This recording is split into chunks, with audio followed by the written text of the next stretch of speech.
Everyone from Keller ISD. We're so glad to have you this afternoon for our Kickstart Your Learning in December.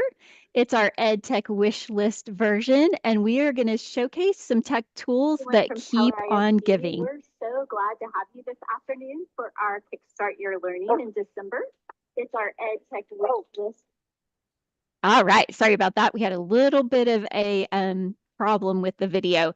If you are watching this and you have a friend who's texting you saying they can't see it, we had to have a last minute link change, and our www.kellerisd.net/kickstart may not be working perfectly. If you just go to your YouTube home and search Kickstart Your Learning and find the one that's Educational and Technology for Keller ISD, you will be able to see the video live, or as always, our Kickstart Your Learnings immediately go to our Kickstart playlist, which can be found at that same link, www.kellerisd.net/kickstart, where you can see all of the recordings we've had. If you have to watch this as a recording and you need the credit, feel free to email one of us or email edtech@kellerisd.net, and we're happy to give you the credit for watching. If you're with us live, welcome. Again, we can't wait to share with you some of our EdTech wishlist tools today. I have two other presenters with me today. I've got Missy Shea, who's going to pop on and say hello. Share with you some wishlist. Oh, never mind. A few technical difficulties today. I've also got Sandy Fant. She's going to pop on and say hello too. Everybody, I look forward to sharing with you today. All right, let's get started. If you've never done a Kickstart Your Learning with us before, you should see our live screen in the middle with the slides and probably a little square of me talking. And then on the right-hand side, you should see a chat window. We would love for you to chat with us. One of the ways we do credit is we know that you're here by putting your name and your school in the chat. We'll also ask you a few questions along the way just to engage you. So we'll comb that chat to give credit. So if you are here live, go ahead and start putting in your name and the campus that you teach at, and that'll let us know you're here. If you do not see this chat window, that's okay. You just need to set up your YouTube channel. It's 3 easy clicks to do that, so we're going to do that next. All right, if you're looking at the screen, to create your YouTube channel for your Keller ISD Google account, you're going to go to your avatar in the top right, or your profile circle. In Keller, our profile circles for YouTube only show a gray circle. So you're just going to click on it. It's like the profile picture you typically load for Google, but it's not there for YouTube. Then you're going to choose Create a Channel. It's the only link you should see right underneath your information. Once you do that, you'll get another screen. It's going to share your name and it's going to give you a handle. Unless you're going to become YouTube famous with your Keller ISD account, don't worry about the handle. Go ahead and click Create Channel. Then you may have to refresh for the chat window to actually load. So go ahead and do that if you don't see the chat window immediately. So 3 quick steps, 3 quick clicks to make this work. Your profile circle in the top right, it's just going to be gray. Create a channel and then create channel. That's it. You'll be ready to go and ready to chat with us as we present our EdTech wish list today. All right, so we know that we dropped the premium subscription to Nearpod this year due to budget constraints. And so we wanted with this Kickstart Your Learning just to bring you some options for engaging tech that you can use in your classroom to teach lessons with. So we've got several things to share with you today. This is by far not an exhaustive list, but hopefully these will give you some ideas of things you can use, and everything we're choosing is free. Free is always limited. And sometimes that's not a bad thing. One of the things we're going to talk about today has 20 free items with it. If you think about that, that's about, you could use that engaging tool about twice a month throughout the school year, and that's probably pretty good. If you use a tool too much, we know that our students get bored and it's not engaging anymore. So I'm going to start with a tried and true one that you've asked about, Nearpod. Yes, there's a free version. It's the silver version of Nearpod, and you guys, it's really pretty good. I know for your high school teachers, The first limitation of 40 students per lesson is a struggle, especially if you're wanting to get all 7 of your class periods into that same Nearpod. So the workaround is you create the Nearpod or you use one from Nearpod's content, and you're going to need to duplicate it 6 more times. And then after you get through that lesson, you're going to delete 6 of those, especially if it's your created content. You've got all the data you need, all the student grades. You're going to delete 6 of those and you're only going to keep one. And the reason you're only going to keep one is because you're limited in storage. You only have 100 megabytes of storage, which seems like a small amount, but actually it's a pretty good amount. When we start looking at how much storage a Nearpod actually uses. So we'll talk about that as we look at a Nearpod account. Um, this article was very helpful. It's just nearpod.com blog. Why is Nearpod free? If you just search why is Nearpod free, you're going to get the blog. Super helpful explaining what all you get for free. And I'll talk a little bit more about that as I go on. One of the great things with the free is you can still embed in Canvas. You do have to get the embed code. You can't use the LTI integration, which means that you can't grade with SpeedGrader, but you still have all of the reports and data that you typically had in Nearpod, and the Nearpod, if you want it this way, will be embedded on that Canvas page. It's great for student-based Nearpods, also great for instructor pace if you want your students in Canvas in the morning or first thing at the beginning of the top of the hour for class. Over on the right, you see some of the things that Nearpod gives you for free, lots of resources. You can still do the synchronous student-paced or teacher-led lessons. You still get the real-time insights in the post-session reports. So let's look, if you've never used Nearpod, I want to just quickly tell you what it gets you. It is a slide-based engagement tool that has interactives in it that the teacher can control. So an instructor-based or instructor-led Nearpod, you're controlling what the student sees on the screen and you're taking them to information or an interactive. And then you can also make whatever Nearpod you create student-led so they can do them on their own for homework. But what you get on the creation side is the slides and slideshow like you're used to, PowerPoint, PDFs, images, and audio. On the interactive side, you get web content embedded, videos that you can add questions to, BBC, Nearpod 3Ds, which are pretty fun, set simulators, VR field trips.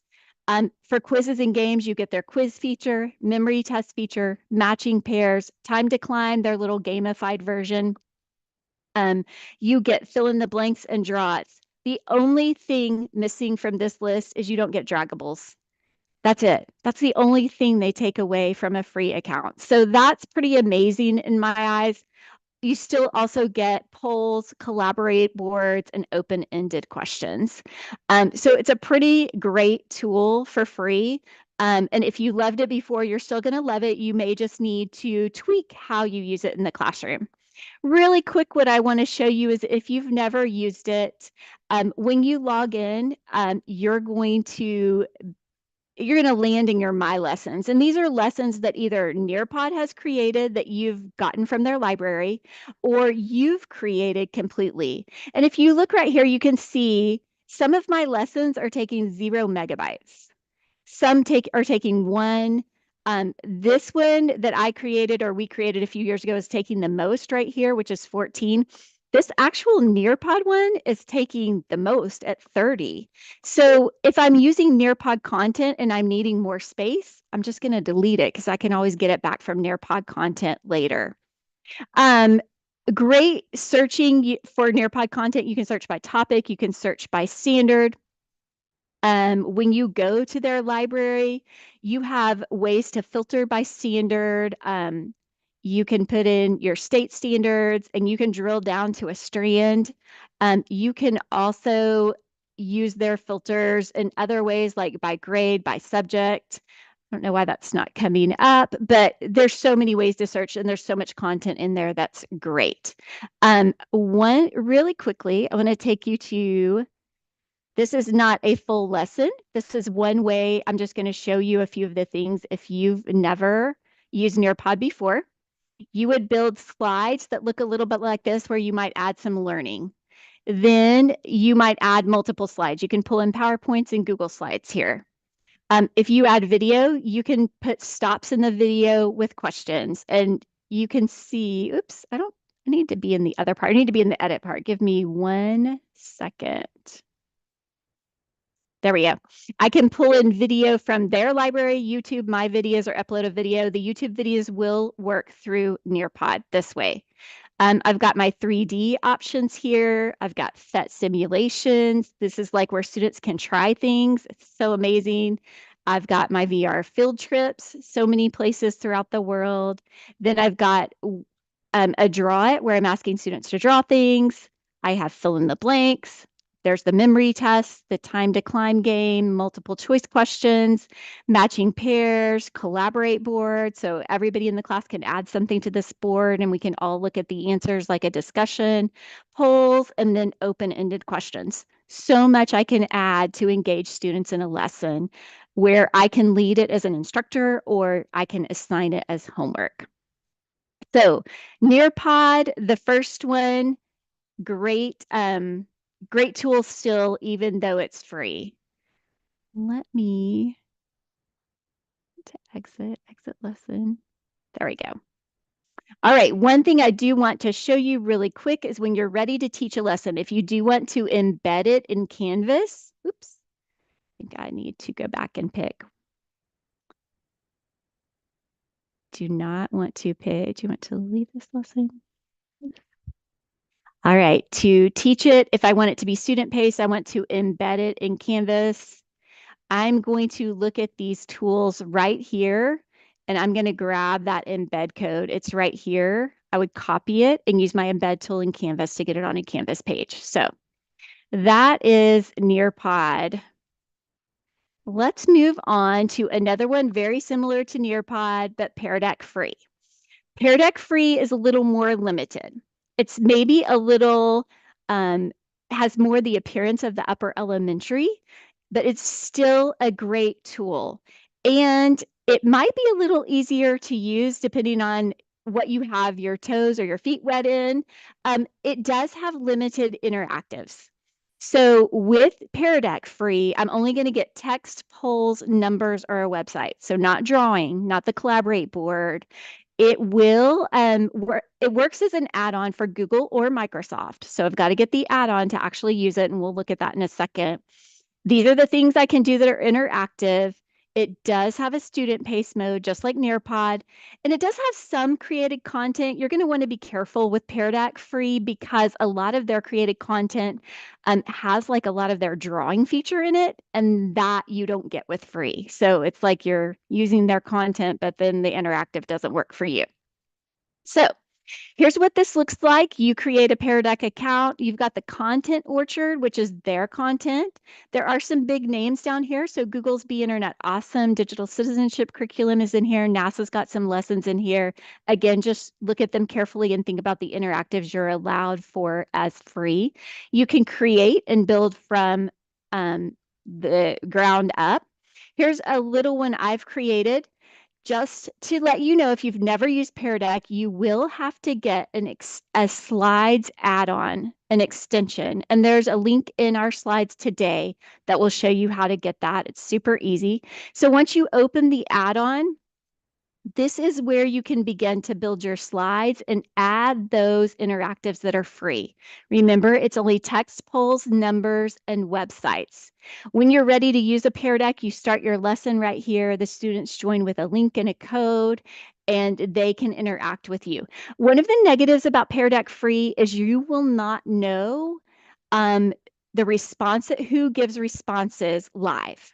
Once the lesson is over and you've ended it, you will be able to grab a spreadsheet of your responses, but when students respond live, you won't know which student responded. It's all anonymous. So that's kind of another negative, but it's a really fun one if you just want one or two quick interactive things and not hard to use at all. So those are the two I tackled first, two big ones, Nearpod and Pear Deck. And we're going to throw this to one of our other presenters. Let me see who's next. Oh, I do want to mention real quick before I let you guys take this the microphone. Pair practice is something else that's free within the Pear Deck family now. Really, I was pretty impressed with this. It's more like a gamified version. It reminds me of the Quizlet game that we used to all love. Um, Great content that's teacher created, and it will allow some of the things that Pear Deck doesn't allow, such as the drawing and the draggables. So I would take a look at Pair Practice if you're looking for a gamified all class engagement tool to use.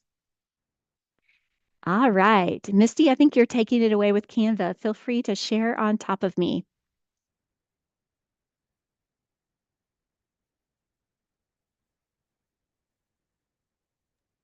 I was talking muted, of course.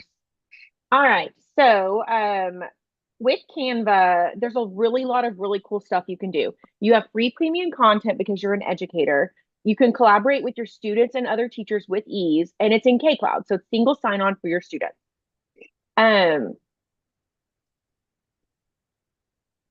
so some things you can do in Canva. You can make templates.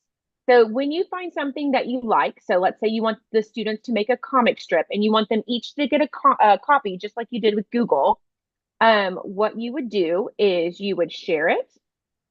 And then down here, you would click see all. And one of the options is to make a template link.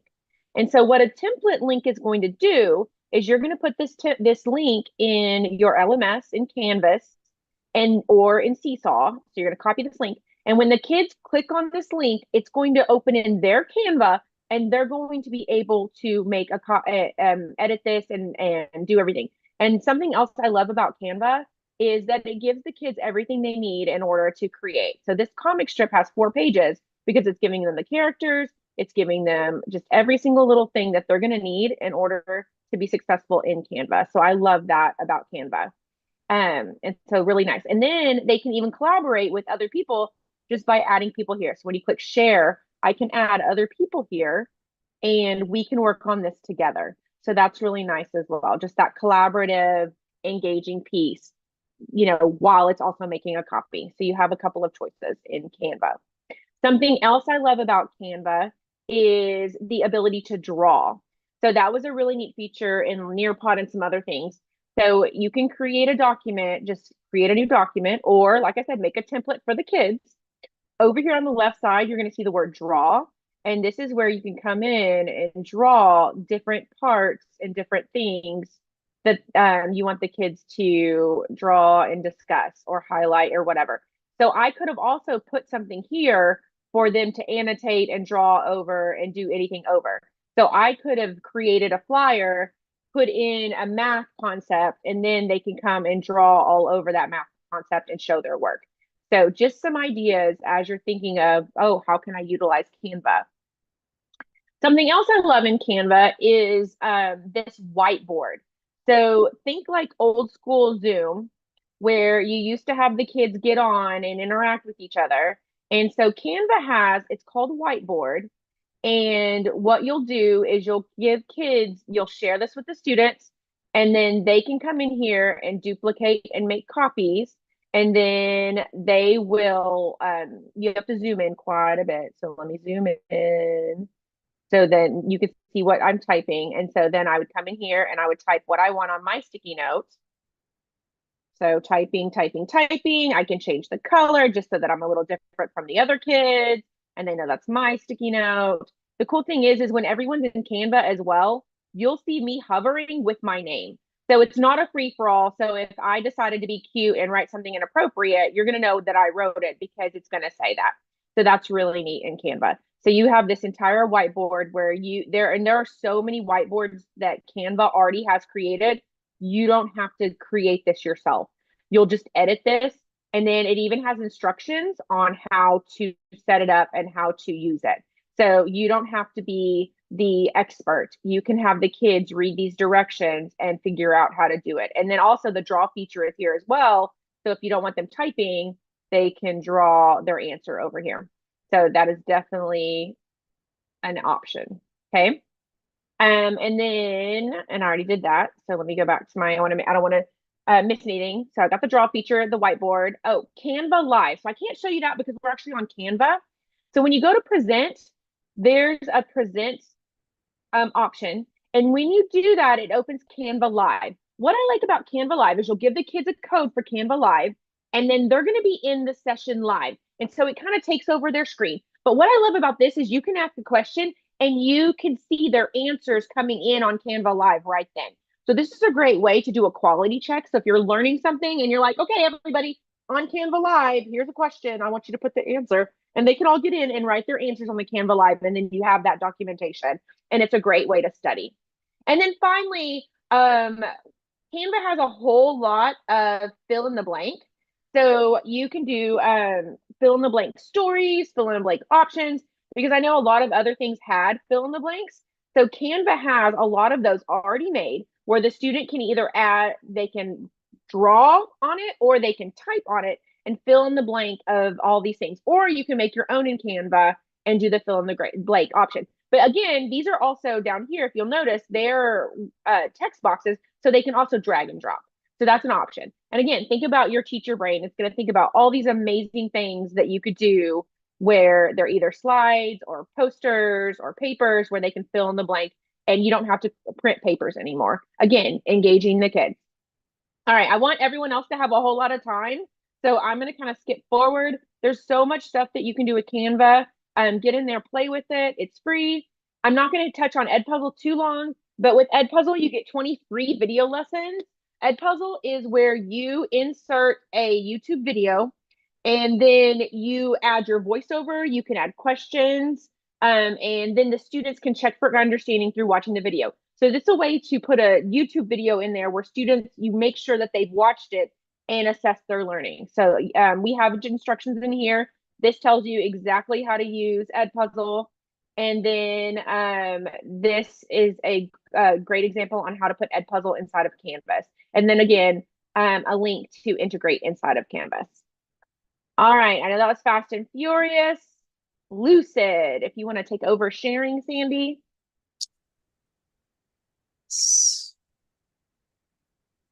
All right, I'm going to talk about Lucid, which I think is a great product that is integrating into Canvas. They partnered together. And so everybody that has a Canvas account already has access to Lucid. But basically, when you go into Lucid, you have access to what's called Lucid Chart or Lucid Spark. One is like a brainstorming. It kind of reminds me of a Jamboard.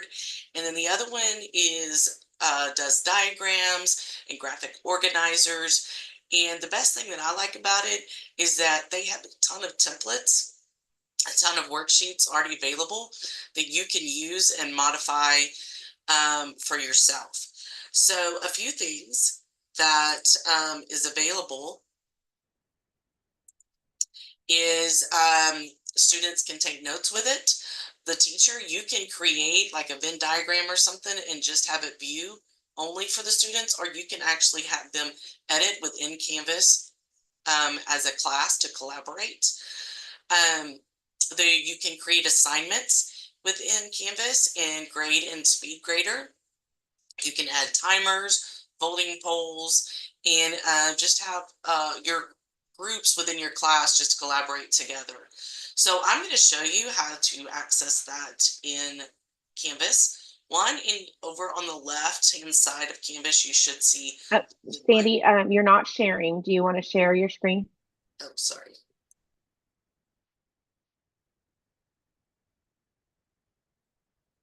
Okay, sorry about that. Over here on the left-hand side, you will see Lucid Whiteboard. And when you click on it, it will take you into Lucid. You will have a pop-up screen at the very beginning that will ask you, what is your role? And do you have students that are under 13 or above 13? If it's under 13, Canvas will send something to the district and they'll have to go through a little bit of paperwork to get that going. But you just click in Explore in Lucid.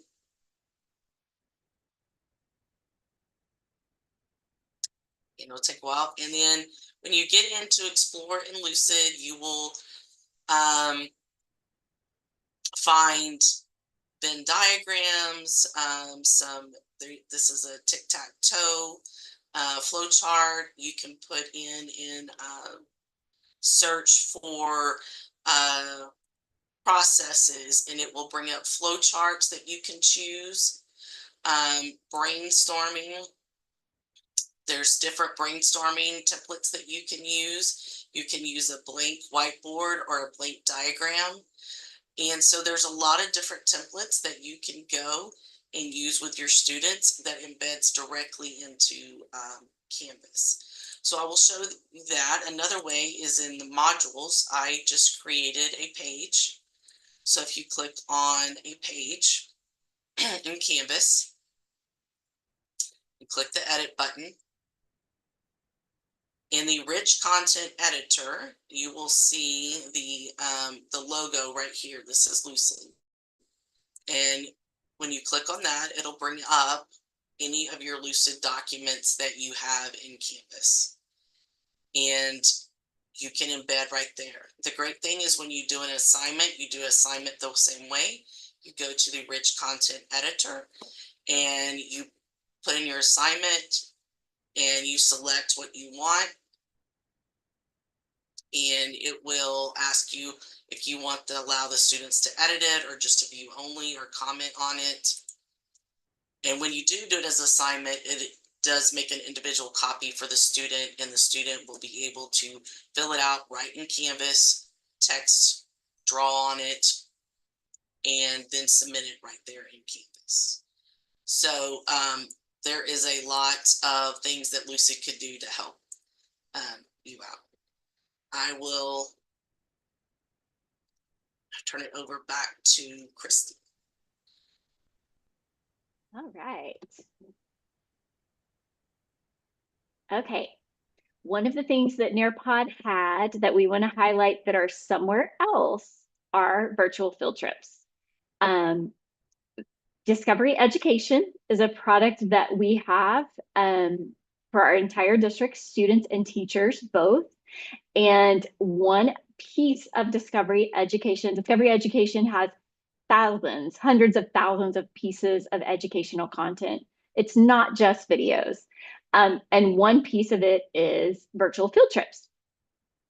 When you go to Discovery Education to specifically find the virtual field trips, you're going to want to look at the channels, and they filtered all of their virtual field trips into one of the channels that they call virtual field trips. So let's take a look at that. In your Discovery Education tab or your home page, you can access Discovery Education, by the way, through K-Cloud, all students, all teachers. You're going to come to a page that's similar to this when you get in for the first time. You can search using search words at the top. You can also begin to filter your content by clicking your grade level and then what you're looking for. Virtual field trips isn't one of these content pieces. And so one of the things I like to do is just go to the channel or the channels, which channels are just groupings of like content. And you'll recognize some things as we go through here and find the virtual education field trips. One thing, if you've never used Discovery Education or haven't used it a lot, you can favorite items. And so then they're in your My Content or favorite areas up at the top. And that's kind of makes it easier to find the things that you've looked for or researched before. So I'm going to open up these virtual field trips. At the top, they post some that maybe you've clicked on before, and then they kind of start to categorize or filter them for you. They've got virtual field trips that have instructional activities built in. Then they have some popular ones, recent ones. And as I kind of scroll down, you're going to see them populate careers, earth, space science, etc. So if you're teaching a specific content area, you may want to look for your content area as you scroll down. And then to see what else is in this grouping, you're going to use the arrows to the right and left. So one of the ones that I think is kind of neat is the one about Washington, D.C. Love Washington, D.C. basically, when you come to this virtual field trip, you are going to click on, you can read your details and get your education, your teacher information and more resources and so on. The one thing you're probably going to want to do is to look at the segments. So this video is an introduction to the city. This one is a tour of the White House. This one's a tour of the Capitol building and so on. So you're going to want to pick the segments that apply to what you're teaching. Um, you can do so much in Discovery Education, and this isn't the place to teach you all of it, but you can build activities. You can actually add questions into their videos now. So you can make your students watch the video and then they have a question stop where they answer about what they've watched previously. You can create activity boards. You can create slides with these items on them. So Discovery Education's come a long way and they have a lot of great content, but virtual field trips is part of that. So if you haven't explored Discovery Education, I highly recommend that you do. Another great thing about Discovery Education is it embeds right into Canvas. So that makes using it in Canvas so easy. There's a link in your Canvas navigation that says Discovery Education.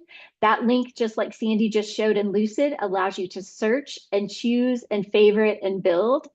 And then when you're ready to embed, you just use your Discovery Education LTI in Canvas and choose the activity you want your students to do. So take a look at Discovery Education again. I will stop sharing, and I think, Sandy, you're going to highlight one last tool.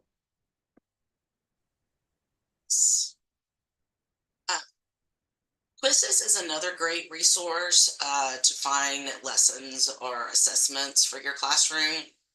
The free version is limited to about 20 activity storage limit. You do have a limited access to the interactive type of questions and to the library, but still with the free version, you still have access to a lot of content to look at. There is a whiteboard feature and you can do live, or students can do self-paced mode in your classroom as well. The other big thing is that it has an accommodation for read aloud in the free version. So you can get assessments, lessons. There are some interactive videos, which you would have to show in your class. The free version does not integrate into Canvas. And then you have customizable templates, and then you can give some real-time feedback to students. So you will have to create an account with Quizzes. And if you search for any topic, just going to search for slope intercept. And then I can see all of the content that comes up for slope intercept. I can narrow down to assessments, and I can filter by question types, length, grade level, and then I can save it or assign it to my class.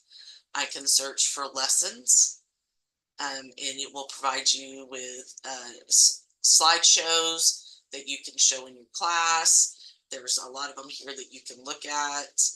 And then also it has interactive videos. So if you're looking for videos and they have questions in there that you can show to your whole class, stop it, have them do some practice or discussion in class and well.